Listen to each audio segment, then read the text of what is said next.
हरे कृष्ण। श्रीमद् भागवतम तृतीय स्कंद 24, 25, 26वां अध्याय।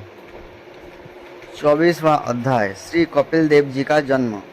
मैत्र जी कहते हैं, उत्तम गुणों से सुशोभित मनु कुमारी देवभूति ने जब ऐसी वैराग्य युक्त बातें कही, तब कृपालु कर्दम मुनि को भगवान विष्णु के कथन का स्मरण हो आया और उन्होंने उनसे कहा। कर्दम जी बोले, दोष रहित राजकुमारी, तुम अपने विषय में इस प्रकार खेद ना करो।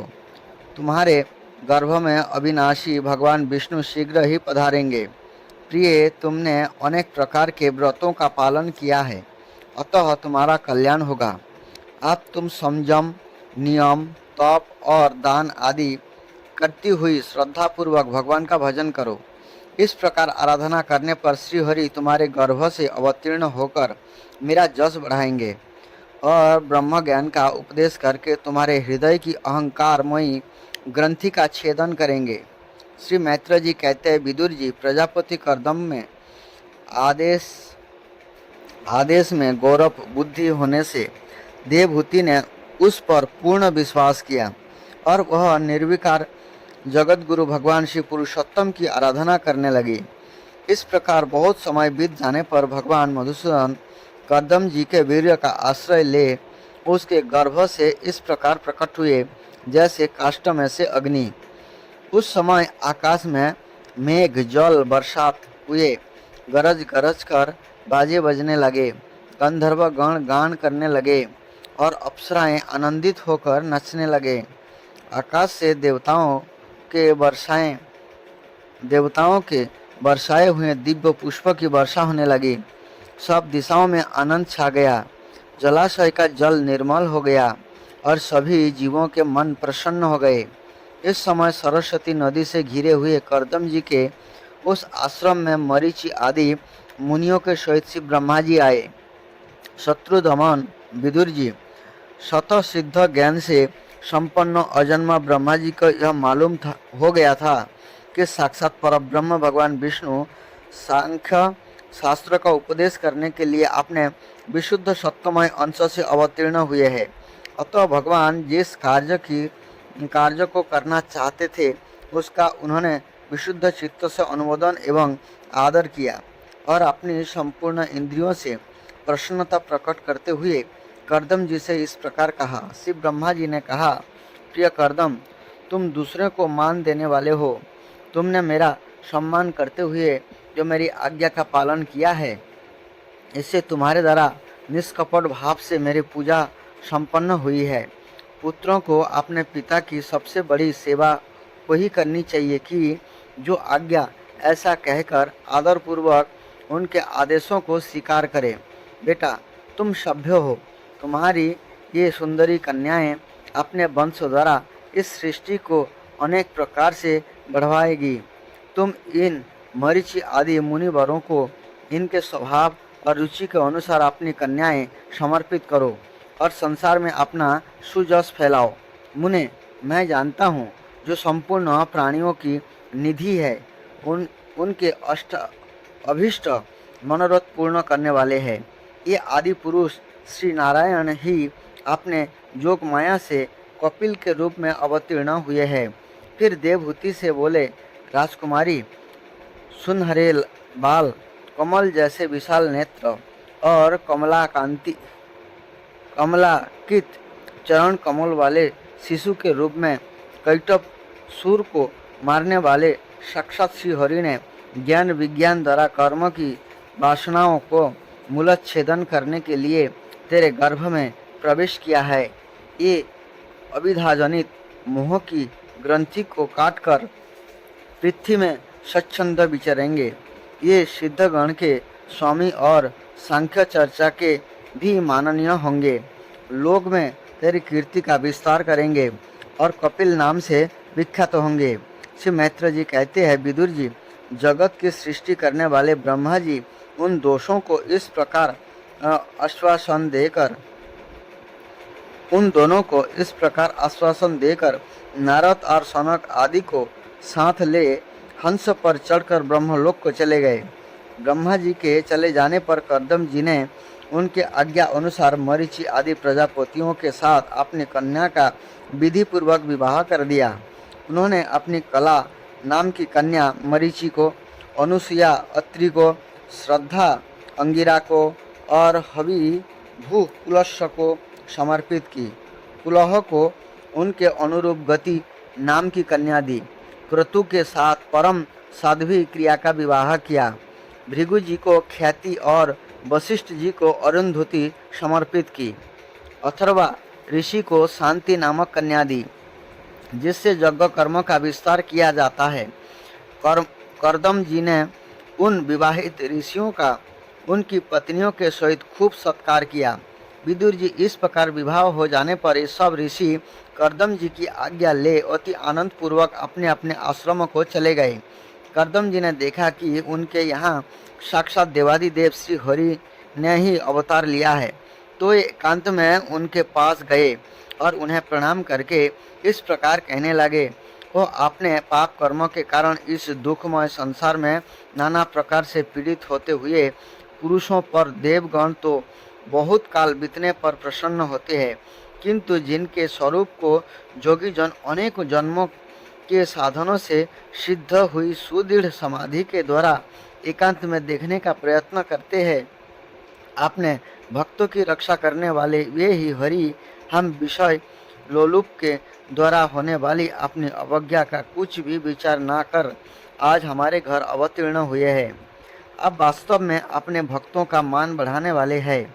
आपने वचनों को सत्य करने और सांख्य योग का उपदेश करने के लिए ही मेरा यहाँ अवतार लिया है। भगवान, आप कृपा रूप से प्राकृत रूप से रहित है। आपके जो चतुर्भुज आदि अलौकिक रूप है, यही आपके योग्य है, तथा जो मनुष्य सदृश रूप आपके भक्तों को प्रिय लगते हैं, यही आपको रुचिकर प्रतीत होते हैं। आपका पाद पीठ तत्व ज्ञान की इच्छा से विद्वान द्वारा सर्वदा वंदनीय है, तथा आप ऐश्वर्य, वैराग्य, जस, ज्ञान, वीर्य और श्री, इन 6 ऐश्वर्यों से पूर्ण है। मैं आपकी शरण में हूँ। भगवान, आप परब्रह्म है, सारी शक्तियाँ आपके अधीन है।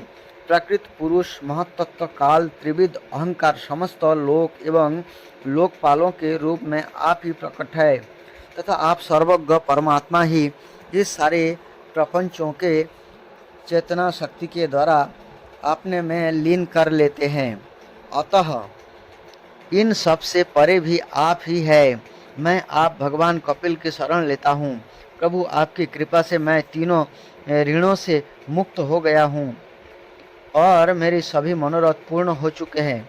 अब मैं संन्यास मार्ग को ग्रहण कर आपका चिंतन करते हुए शोक रहित होकर विचरूंगा। आप समस्त प्रजाओं के स्वामी हैं, अतएव इसके लिए मैं आपकी आज्ञा चाहता हूँ। श्री भगवान ने कहा, मुने, वैदिक और लौकिक सभी कर्मों में संसार के लिए मेरा कथन ही प्रमाण है।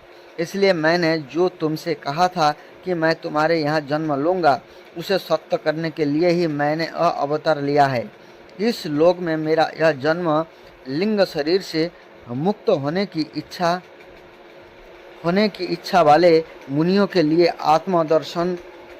दर्शनम में उपयोगी प्रकृति आदि तत्वों का विवेचन करने के लिए ही हुआ है।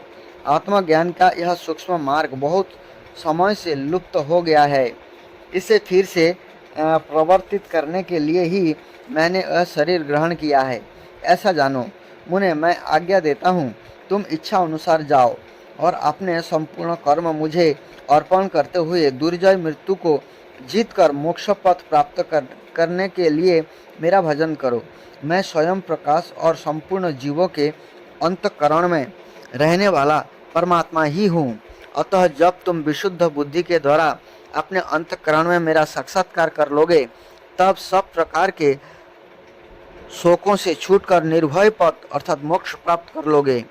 माता देवहूति को भी मैं संपूर्ण कर्मों से छुड़वाने वाला आत्मज्ञान प्रदान करूँगा, जिससे वह संसार रूप भय से पार हो जाएगी।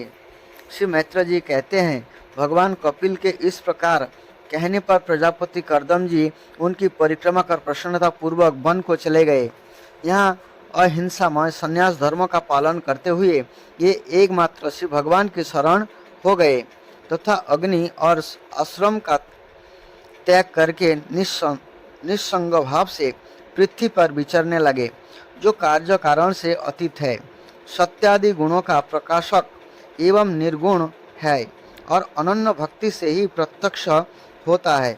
उस पर ब्रह्म में उन्होंने अपना मन लगा दिया। ये अहंकार, ममता और दुख, सुख दुख आदि द्वंद्वों से छूटकर समदर्शी, भेद दृष्टि से रहित हो सब में अपने आत्मा को ही देखने लगे। उनकी बुद्धि अंतर्मुख एवं शांत हो गई। उस समय धीर करदम जी शांत लहरों वाले समुद्र के समान जान पड़ने लगे। परम भक्ति भाव के द्वारा सर्वांतर्यामी सर्वज्ञ श्री वासुदेव में चित्त स्थिर हो जाने से ये सारे बंधनों से मुक्त हो गए। संपूर्ण भूतों में अपने आत्मा श्री भगवान का और संपूर्ण भूतों को आत्मस्वरूप श्री हरि में स्थित देखने लगे। इस प्रकार इच्छा और देश से रहित सर्वत्र समबुद्धि और भगवत भक्ति से संपन्न होकर करदम जी ने भगवान का परम पद प्राप्त कर लिया। 25वां अध्याय देवभूति का प्रश्न तथा भगवान कपिल द्वारा भक्ति योग की महिमा का वर्णन। श्री सनक जी ने पूछा सूत जी, तत्व की शंका करने वाले भगवान कपिल साक्षात अजन्मा नारायण होकर भी लोगों को आत्मज्ञान का उपदेश करने के लिए अपनी माया से उत्पन्न हुए थे। मैंने भगवान के बहुत से चरित्र सुने हैं, तथापि इन जोगी प्रवर पुरुष श्रेष्ठ कपिल जी की कीर्ति को सुनते सुनते मेरी इंद्रियां तृप्त नहीं होती। सर्वथा स्वतंत्र श्रीहरि अपनी जोग माया द्वारा भक्तों की इच्छा के अनुसार शरीर धारण करके जो जो लीलाएं करते हैं, ये सभी कीर्तन करने योग्य है। अतः आप मुझे ये सभी सुनाइए, मुझे इन्हें सुनने में बड़ी श्रद्धा है। सूत जी कहते हैं, मुने आपकी ही भांति जब विदुर जी ने भी यह आत्मज्ञान विषयक प्रश्न किया तो श्री व्यास जी के सखा भगवान मैत्र जी प्रसन्न होकर इस प्रकार कहने लगे। श्री मैत्र जी ने कहा, विदुर जी, पिता के वन में चले जाने पर भगवान कपिल जी माता का प्रिय करने की इच्छा से उस बिंदुसर तीर्थ में रहने लगे। एक दिन तत्व समूह के पारदर्शी भगवान कपिल कर्मकलापों से विरत हो आसन पर विराजमान थे।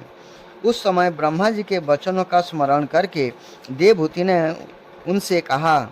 देवभूति बोली, भूमन प्रभु, इन दुष्ट इंद्रियों की विषय लालसा से मैं बहुत उब गई हूँ और उनकी इच्छा पूरी करते रहने से ही घोर अंधकार में पड़ी हुई हूँ।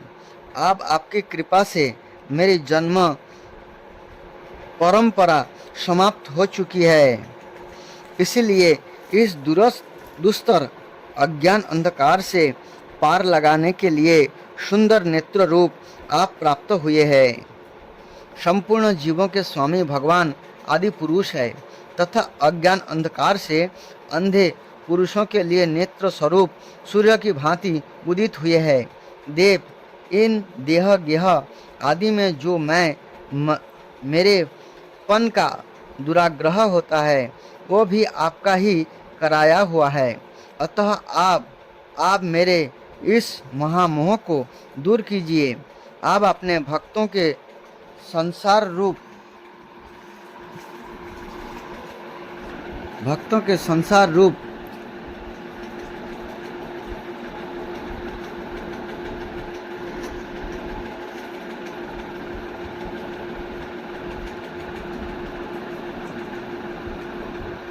हरे कृष्ण, आप अपने भक्तों के संसार रूप वृक्ष के लिए कुठार के समान है। मैं प्रकृति और पुरुष का ज्ञान प्राप्त करने की इच्छा से आप शरणागत वत्सल की शरण में आया हूँ। आप भगवत धर्म जानने वालों में सबसे श्रेष्ठ है। मैं आपको प्रणाम करती हूँ। मैत्र जी कहते हैं, इस प्रकार माता देवहूति ने अपनी जो अभिलाषा प्रकट की वह परम पवित्र और लोगों का मोक्ष मार्ग में अनुराग उत्पन्न करने वाली थी। उसे सुनकर आत्मज्ञ सत्पुरुष की गति श्री कपिल जी उसके मन ही मन प्रशंसा करने लगे और फिर मृदु मुस्कान से सुशोभित मुखारबिंद से इस प्रकार कहने लगे। भगवान कपिल ने कहा, माता, वह मेरा निश्चय है कि अध्यात्म योग ही मनुष्य के आध्यात्मिक कल्याण का मुख्य साधन है। यहाँ दुख और सुख की सर्वथा निवृत्त हो जाती है। साध्वी सब अंग से संपन्न उस योग का मैंने पहले नारद आदि ऋषियों के सामने उनकी सुनने की इच्छा होने पर वर्णन किया था। वही मैं आपको सुनाता हूँ। इस जीव के बंधन और मोक्ष का कारण मन ही मन माना गया है।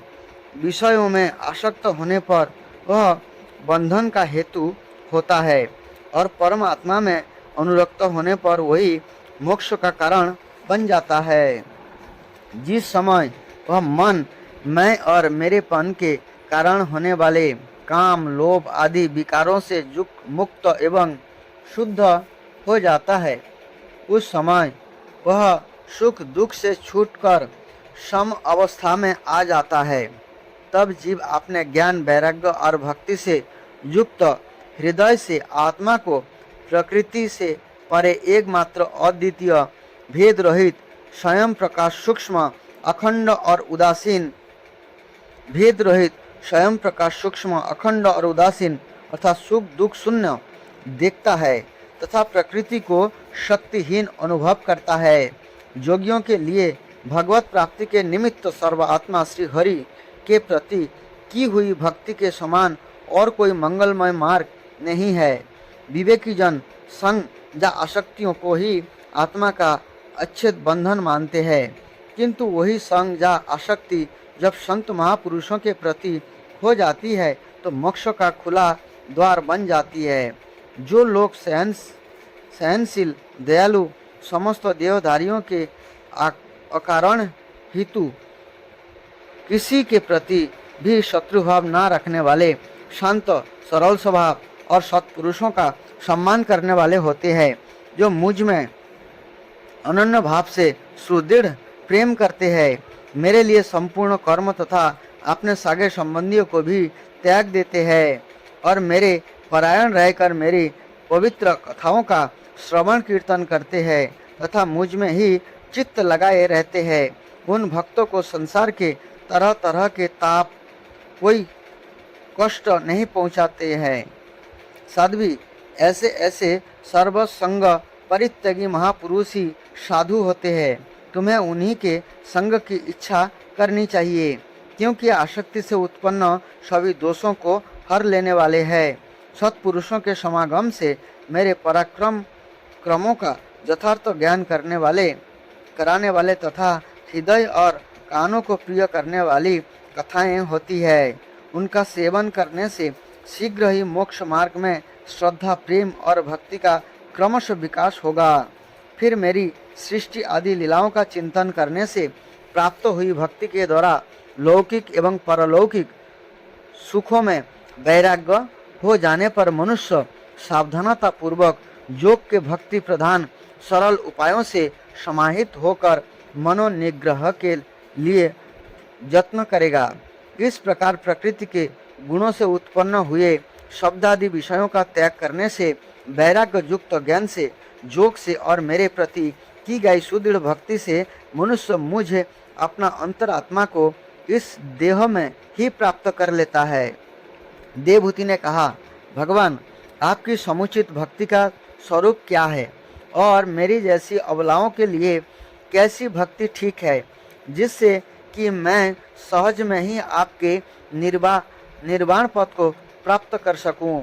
निर्वाण स्वरूप प्रभु, जिसके द्वारा तत्व ज्ञान होता है और जो लक्ष्य को बेधने वाले बाणों के समान भगवान की प्राप्ति करने वाला है, वह आपका कहा हुआ योग कैसा है और उसके कितने अंग है।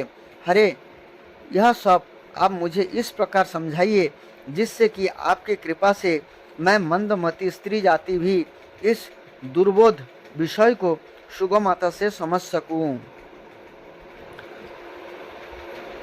तो यहाँ पर माता देवहूति जो है अपने आप को कमजोरी प्रकट कर रहे, जो मैं एक स्त्री हूँ, कम बुद्धि वाला हूँ, इसलिए मैं आपको कैसे प्राप्त करूँगा। यही बात भगवान ने भी श्रीमद् भगवत गीता में बताए हैं। स्त्री वैश्य तथा शूद्र स्ते अपि जानती पराम गति।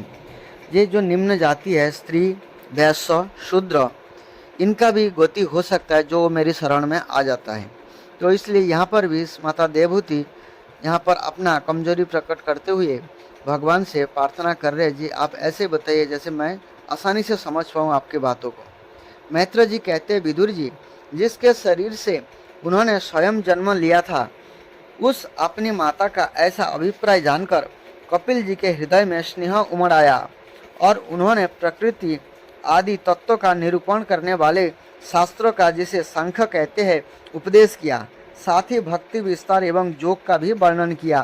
श्री भगवान ने कहा, माता, जिसका चित्त एकमात्र भगवान में ही लग गया है, ऐसे मनुष्य की वेद विहित कर्म में लगी हुई तथा विषयों का ज्ञान करने वाली कर्मेंद्रिय एवं ज्ञानेन्द्रिय दोनों प्रकार की इंद्रियों की जो सत्य मूर्ति श्रीहरि के प्राप्त स्वभाव की प्रवृत्ति है, वही भगवान की अहेतु की भक्ति है। यह मुक्ति से भी बढ़कर है, क्योंकि जठरा नल जिस प्रकार खाए हुए अन्न को पचाता है, उसी प्रकार वह भी कर्म संस्कारों के भंडार रूप लिंग शरीर को तत्काल भस्म कर देती है। मेरी चरण सेवा में प्रीति रखने वाले और मेरी ही प्रसन्नता के लिए समस्त कार्य करने वाले कितने ही बड़भागी भक्त, जो एक दूसरे से मिलकर प्रेम पूर्वक मेरे ही पराक्रम की चर्चा किया करते हैं, मेरे साथ एक ही भाव सायुज्य मोक्ष की भी इच्छा नहीं करते।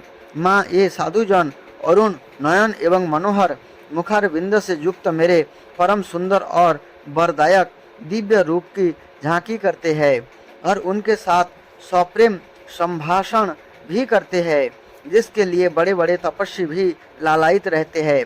दर्शनीय अंग प्रत्यंग, उदार हास विलास, मनोहर चितवन और सुमधुर वाणी से युक्त मेरे उन रूपों की मधुरी में उनका मन और इंद्रियां फंस जाती है। ऐसे मेरी भक्ति ना चाहने पर भी उन्हें परम पद की प्राप्ति करा देती है। अविद्या की निवृत्ति हो जाने पर यद्यपि ये मुझ मायापति के सत्य आदि लोगों की भोग संपत्ति भक्ति की प्रवृत्ति के पश्चात स्वयं प्राप्त रहने वाली अष्ट सिद्धि अथवा वैकुंठ लोक के भगवदीय ऐश्वर्य की भी इच्छा नहीं करते, तथापि मेरे धाम में पहुँचने पर उन्हें ये सब विभूतियाँ स्वयं ही प्राप्त हो जाती है, जिनका एकमात्र मैं ही प्रिय आत्मा, पुत्र, मित्र, गुरु, सुहृद और इष्टदेव हूँ। ये मेरे ही आश्रय में रहने वाले भक्तजन शांतिमय वैकुंठ धाम में पहुंचकर किसी प्रकार भी इन दिव्य भोगों से रोहित नहीं होते और ना उन्हें मेरा काल चक्र ही ग्रास सकता है। माताजी, जो लोग इहलोक परलोक और इन दोनों लोकों में साथ जाने वाले वासनामय लिंग देहों को तथा शरीर से संबंध रखने वाले जो धन पशु एवं गृह आदि पदार्थ है, उन सबको और अन्यान्य संग्रह को भी छोड़कर अनन्य भक्ति से इस प्रकार मेरा ही भजन करते हैं, उन्हें मैं मृत्यु रूप संसार सागर से पार कर देता हूँ। मैं साक्षात भगवान हूँ, प्रकृति और पुरुष का भी प्रभु हूँ तथा समस्त प्राणियों का आत्मा हूँ। मेरे सिवा और किसी का आश्रय लेने से मृत्यु रूप महाभय से छुटकारा नहीं मिल सकता। मेरे भय से यह वायु चलती है, मेरे भय से सूर्य तापता है, मेरे भय से इंद्र वर्षा करता है, अग्नि जलाती है तथा मेरे ही भय से मृत्यु अपने कार्य में प्रवृत्त होता है। जोगी जन ज्ञान वैराग्य युक्त भक्ति योग के द्वारा शांति प्राप्त करने के लिए मेरे निर्भय चरण कमलों का आश्रय लेते हैं। संसार में मनुष्य के लिए सबसे बड़ी कल्याण प्राप्ति वही है कि उसका चित्त तीव्र भक्ति योग के द्वारा मुझ में लगकर स्थित हो जाए। 26वां अध्याय महद आदि भिन्न भिन्न तत्वों की उत्पत्ति का वर्णन। श्री भगवान ने कहा, माता जी, अब मैं तुम्हें प्रकृति आदि सब तत्वों के अलग अलग लक्षण बतलाता हूँ। इन्हें जानकर मनुष्य प्रकृति के गुणों से मुक्त हो जाता है। आत्मदर्शन रूप ज्ञान ही पुरुषों के मोक्ष का कारण है और वही उसकी अहंकार रूप हृदय ग्रंथि का छेदन करने वाला है, ऐसा पंडित जन कहते हैं। उस ज्ञान का मैं तुम्हारे आगे वर्णन करता हूँ। यह सारा जगत जिससे व्यक्त होकर प्रकाशित होता है वह आत्मा ही पुरुष है। यह अनादि निर्गुण प्रकृति से परे अंतःकरण में स्फुरित होने वाला और स्वयं प्रकाश है। उस सर्वव्यापक पुरुष ने अपने पास लीला विलास पूर्वक आई हुई अव्यक्त और त्रिगुणात्मिका वैष्णवी माया की स्वेच्छा से स्वीकार कर लिया। लीला परायण प्रकृति अपने सत्यादि गुणों द्वारा उन्हीं के अनुरूप प्रजा की सृष्टि करने लगी। यह देख पुरुष ज्ञान को आच्छादित करने वाली उसकी आवरण शक्ति से मोहित हो गया, अपने स्वरूप को भूल गया। इस प्रकार अपने से विभिन्न प्रकृति को ही अपना स्वरूप समझ लेने से पुरुष प्रकृति के गुणों द्वारा किए जाने वाले कर्म में अपने को ही कर्ता मानने लगता है।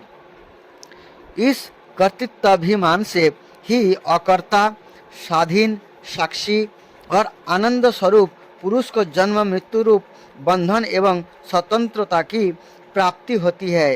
कार्य रूप शरीर, कारण रूप इंद्रिया तथा कर्ता रूप इंद्रियाधिष्ठात्री देवताओं में पुरुष जो अपनेपन का आरोप कर लेता है, उसमें पंडित जन प्रकृति को ही कारण मानते हैं तथा वास्तव में प्रकृति से परे होकर भी जो प्रकृतिस्थ हो रहा है उस पुरुषों को सुख दुख के भोगने में कारण मानते हैं।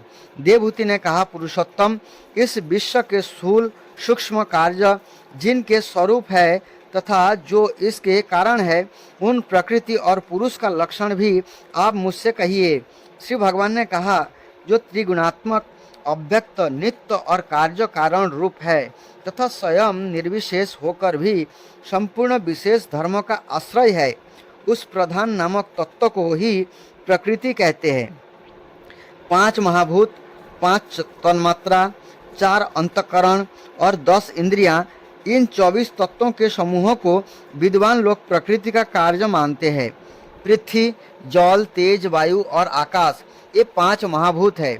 गंध, रस, रूप, स्पर्श और शब्द, ये 5 तन्मात्रा माने गए हैं।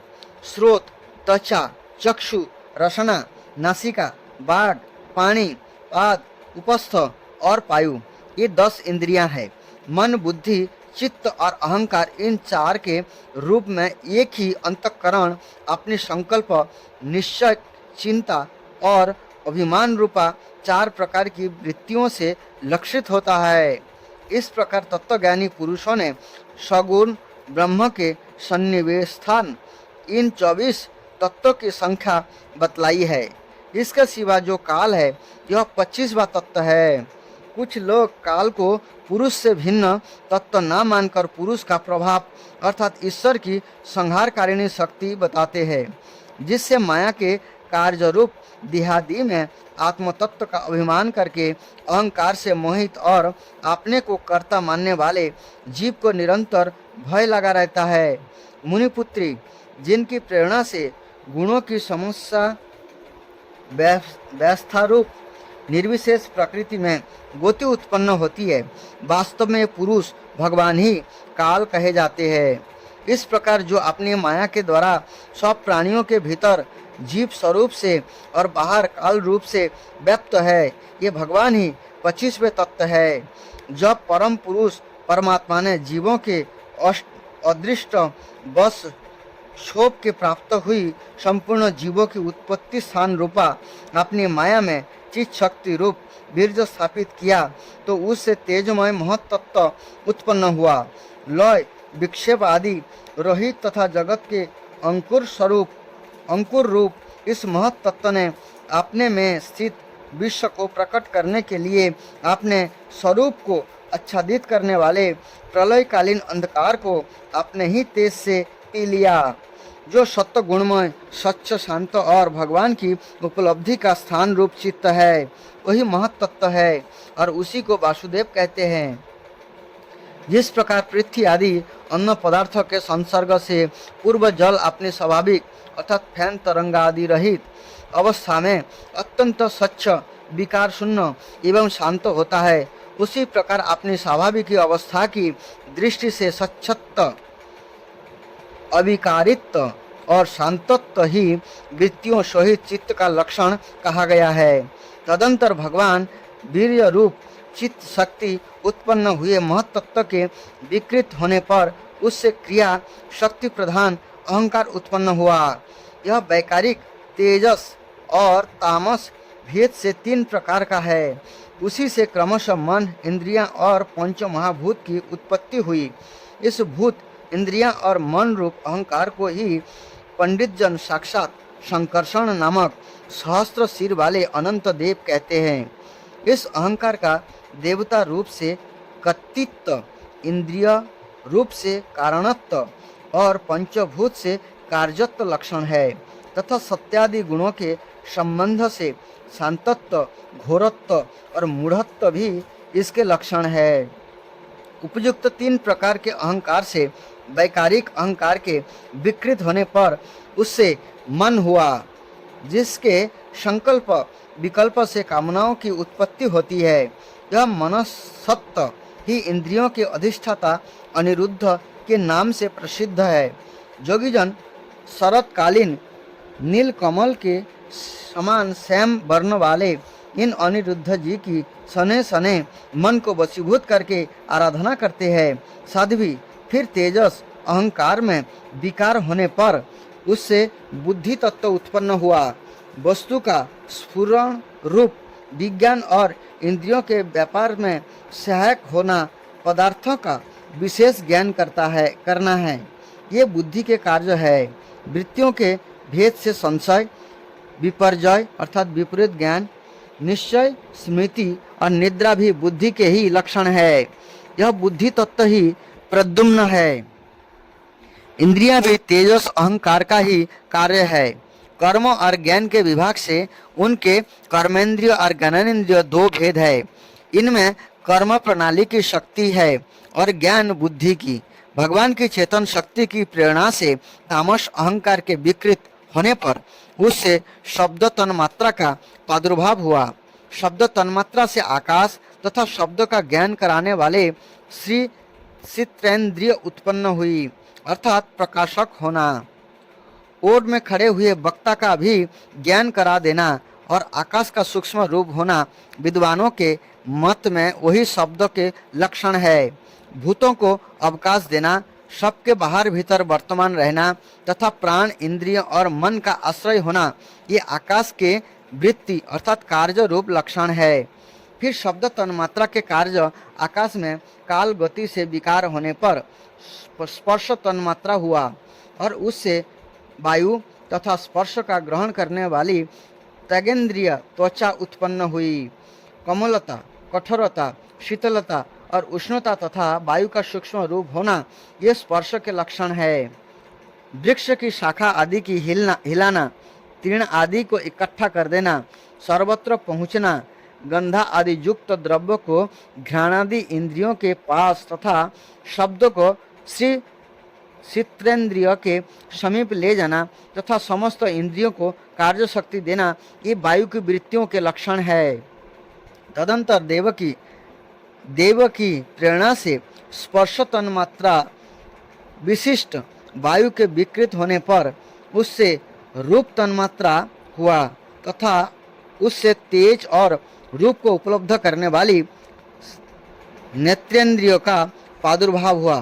साध्वी वस्तु के आकार का बोध कराना, गौण होना, द्रव्य के अंग रूप से प्रतीत होना, द्रव्य का जैसा आकार, प्रकार और पौराणिक आदि हो उसी रूप में उपलक्षित होना तथा तेज का स्वरूपभूत होना, ये सब रूप तन्मात्रा की वृत्तियां हैं। चमकना, पकाना, शीत को दूर करना, सुखाना, भूख प्यास पैदा करना और उनकी वृत्ति के लिए भोजन एवं जलपान करना, ये तेज की वृत्तियां हैं। जिसे अध्यात्म में चित्त कहते हैं, उसी को अधिभूत में महत्तत्व कहा जाता है। चित्त में अधिष्ठाता क्षेत्रज्ञ और उपास्य देव वासुदेव है। इसी प्रकार अहंकार में अधिष्ठाता रुद्र और उपास्य देव संकर्षण है। बुद्धि में अधिष्ठाता ब्रह्मा और उपास्य देव प्रद्युम्न है तथा मन में अधिष्ठाता चंद्रमा और उपास्य देव अनिरुद्ध है।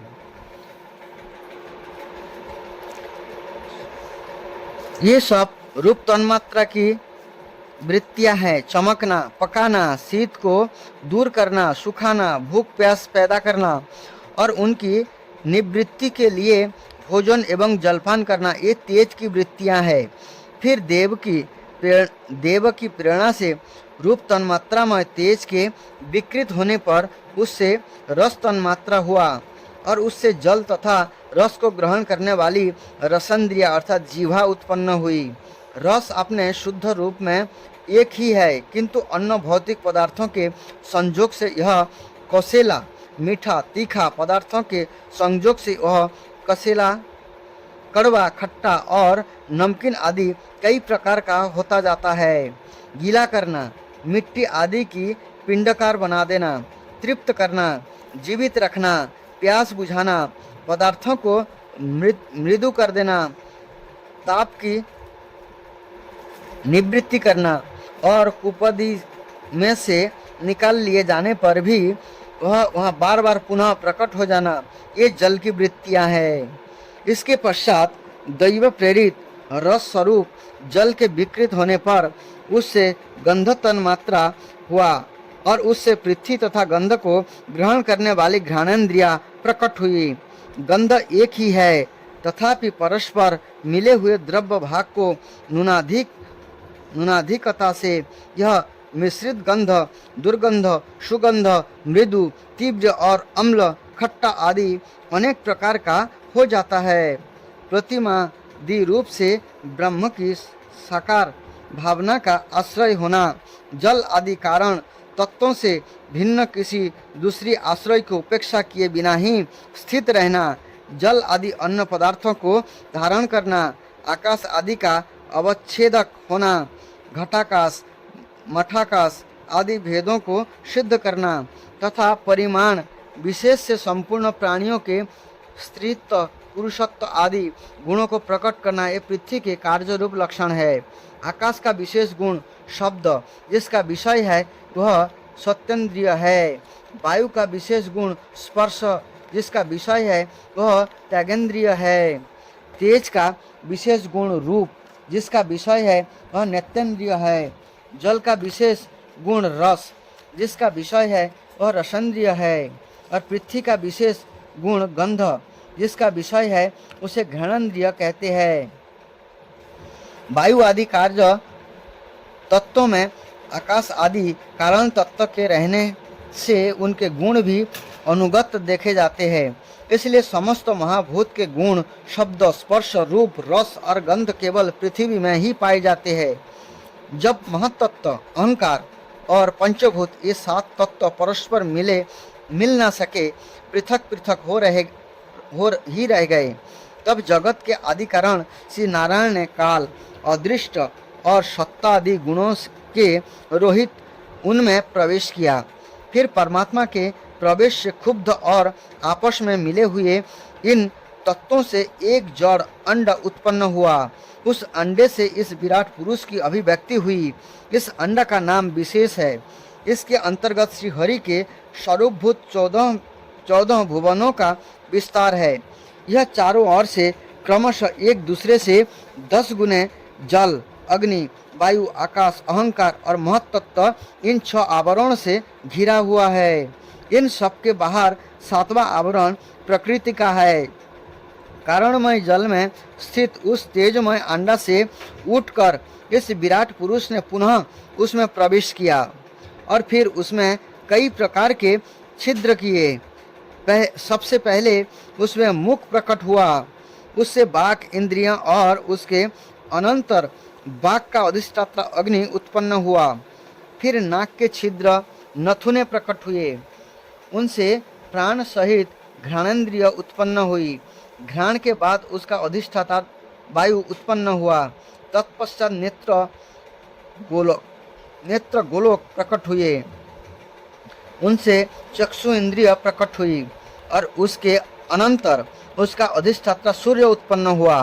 फिर कानों के छिद्र प्रकट हुए, उनसे उनकी इंद्रियां स्तोत्र और उसके अभिमानी देवता प्रकट हुए। उसके बाद उस विराट पुरुष के त्वचा उत्पन्न हुई, उससे रोम, मूछ, दाढ़ी तथा सिर के बाल प्रकट हुए और उनके बाद त्वचा की अभिमानी औषधियाँ, अन्न आदि उत्पन्न हुई। इसके पश्चात लिंग प्रकट हुआ, उससे वीर्य और वीर्य के बाद लिंग का अभिमानी उपदेव जल उत्पन्न हुआ। फिर गुदा प्रकट हुई, उससे अपान वायु और अपान के बाद उसका अभिमानी लोगों के भयभीत करने वाला मृत्यु देवता उत्पन्न हुआ। तदंतर हाथ प्रकट हुए, उनसे बल और बल के बाद हस्तेंद्रिय का अभिमानी इंद्र उत्पन्न हुआ। फिर चरण प्रकट हुए, उनसे गति, गमन की क्रिया और फिर पादेंद्रिय का अभिमानी विष्णु देवता उत्पन्न हुआ। इसी प्रकार जब विराट पुरुष के नाड़ियाँ प्रकट हुई तो उनसे रुधिर उत्पन्न हुआ और उससे नदियाँ हुई। फिर उसके उदर पेट प्रकट हुआ, उसे क्षुधा पिपासा की अभिव्यक्ति हुई और फिर उदर का अभिमानी समुद्र देवता उत्पन्न हुआ। तत्पश्चात उसके हृदय प्रकट हुआ, हृदय के मन का प्रकट हुआ, हृदय से मन का प्रकट हुआ। मन के बाद उसका अभिमानी देवता चंद्रमा हुआ। फिर हृदय से ही बुद्धि और उसके बाद उसका अभिमानी ब्रह्म हुआ। तत्पश्चात अहंकार और उसके अनंतर उसका अभिमानी रुद्र देवता उत्पन्न हुआ। इसके बाद चित्त और उसका अभिमानी क्षेत्रज्ञ प्रकट हुआ। जब एक क्षेत्रज्ञ के अतिरिक्त सारे देवता उत्पन्न होकर भी विराट पुरुष को उठाने में असमर्थ रहे तो उसे उठाने के लिए क्रमशः फिर अपने अपने उत्पत्ति स्थानों में प्रविष्ट होने लगे। अग्नि बाणों के साथ मुख में प्रवेश किया, परंतु इससे विराट पुरुष ना उठा। वायु ने घ्राणेन्द्रिय के सहित नासा छिद्र में प्रवेश किया, फिर भी विराट पुरुष ना उठा। सूर्य के चक्षु के सहित नेत्र में प्रवेश किया, तब भी विराट पुरुष ना उठा। दिशा ने श्रवण इंद्रिय के सहित कानों में प्रवेश किया, तो भी विराट पुरुष ना उठा। औषधियों ने रोमों के सहित त्वचा में प्रवेश किया, फिर भी विराट पुरुष ना उठा। जल ने वीर्य के साथ लिंग में प्रवेश किया, तब भी विराट पुरुष ना उठा। मृत्यु ने अपान के साथ गुदा में प्रवेश किया, फिर भी विराट पुरुष ना उठा। इंद्र ने बल के साथ हाथों में प्रवेश किया, परंतु इससे भी विराट पुरुष ना उठे। विष्णु ने गति के सहित चरणों में प्रवेश किया, तो भी विराट पुरुष ना उठा। नदियों ने रुधिर के सहित नाड़ियों में प्रवेश किया, तब भी विराट पुरुष ना उठा। समुद्र ने क्षुधा पिपासा के सहित उदर में प्रवेश किया, फिर भी विराट पुरुष ना उठा। चंद्रमा मन के सहित हृदय में प्रवेश किया, तो भी विराट पुरुष ना उठा। ब्रह्मा ने बुद्धि के सहित हृदय में प्रवेश किया, तब भी विराट पुरुष ना उठा। रुद्र ने अहंकार के सहित उसी हृदय में प्रवेश किया, तो भी विराट पुरुष ना उठा। किंतु जब चित्त के अधिष्ठाता क्षेत्रज्ञ ने चित्त के सहित हृदय में प्रवेश किया, तब विराट पुरुष उसी समय जल से उठकर खड़ा हो गया। जिस प्रकार लोक में प्राण, इंद्रिय, मन और बुद्धि आदि चित्त के अधिष्ठाता क्षेत्रज्ञ की सहायता के बिना सोए हुए प्राणों को अपने बल से नहीं उठा सकते, उसी प्रकार विराट पुरुष को भी ये क्षेत्रज्ञ परमात्मा के बिना नहीं उठा सके और चित्त की एकाग्रता से प्रकट हुए ज्ञान के द्वारा उस अनंतरात्मा स्वरूप क्षेत्रज्ञ को इस शरीर में स्थित जानकर उसका चिंतन करना चाहिए। हरे कृष्ण।